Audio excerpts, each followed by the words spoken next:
Sino ba may gusto ng dry at matabang na roasted chicken? Hassle, di ba? Iaasa mo tuloy ng sobra sa sausawan. Pero ano nga bang sekreto para maging juicy at malasa hanggang loob ang iyong roasted chicken? Tapusin mo tong video, malalaman mo at magugulat ka. Napakasimple lang pala ng sekreto. Okay, simulan natin mag-demo. Dahil demo lang to, simplihan natin ang ating marinade. Maghalo lang ako dito ng patis. Gamit ako ng lemon or pwede kayong gumamit ng kalamansi kung ano yung meron. Tapos lagyan ko ng maraming bawang, lalagyan ko ng paminta at konting MSG. MSG optional pero kung gusto nyo kumain ng malinamnam, maglagay kayo ng MSG. Alright, haluin lang natin yan mabuti tapos ibababad natin dyan ang ating chicken.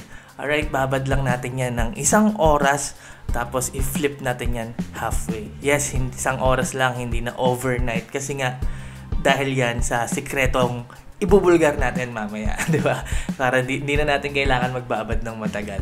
Alright, pagkatapos ng 1 oras, ayan, ready na ang ating chicken. Ready na siyang operahan.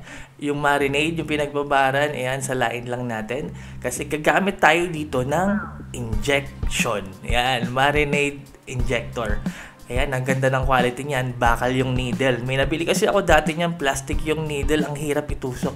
Pero ito, swabe gamitin. Maganda yung quality ng material. Iyan lang po ang sekreto, no? Bali, ayan, yung pinagbabaran natin, yung marinade, isasaksak natin yan sa makakapal na parte ng ating chicken para masigurado na pasok yung lasa at maging juicy, lalo na yung breast, no? Kasi nadadry talaga yan. Yun lang, napakasimple at malelevel up niyan ang inyong roasted chicken game. Mababago niyan ang inyong buhay, promise. Ayan, kung gusto niyo bumili niyan, lalagay ko yung link sa description caption nitong video. Kung kayo ay nasa TikTok, nandyan yan sa yellow basket. Yun lang. Bye!